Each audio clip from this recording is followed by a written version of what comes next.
Pinapartner ako na yung pagbibigay mo sa akin ng kape. Yung magandang presentation mo ng coffee. Kasi presentation ko ng ganyan. Talaga. Pero si Mark lang nawala kakain. Perfect mo! Tapos sinakpan niya lang ng tissue.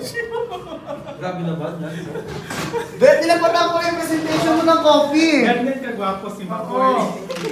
Nilapatan ko yung presentation mo ng coffee. With effort talaga. Tingnan mo yung ano, yung pipino with effort. With effort, pe. Tapos sinakpan lang ng tissue, pe. Tapos yung tissue niya, di ba? Alam mo, ang sakit. Ang sakit. Tapos yung cherry yung dito, pinag-slice-slice pa ng bongga. Oo, gagawin ko sa bulaklak yan, eh. Pero in fairness, mas maganda siya.